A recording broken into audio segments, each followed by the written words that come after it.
Ano si Koy Blank, quote, ako partially, gakaibog ko sa na mga third eye or naay na experience. Kay personally, wala gyud ko naka-experience ug butang na ka nang makatuog gyud ko.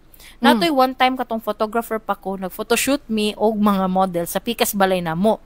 Known na naay gaparamdam diha katong balay siguro. Ay, di pa. Tingala lang me in between sa mga pusing-pusing ug kabibo.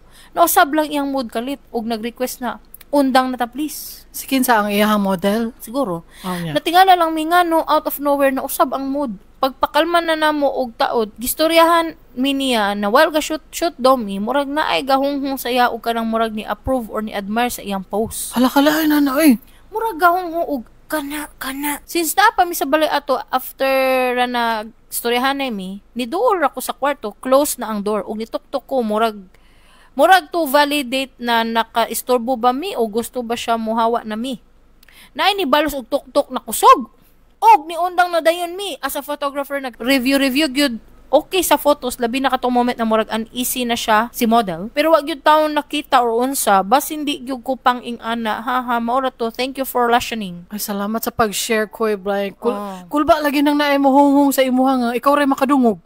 Si Koy ra dito ba sa likod? Ano kana.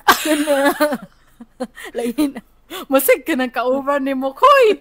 Kuan din na si Koy gyud to ba ningo kana ana siya.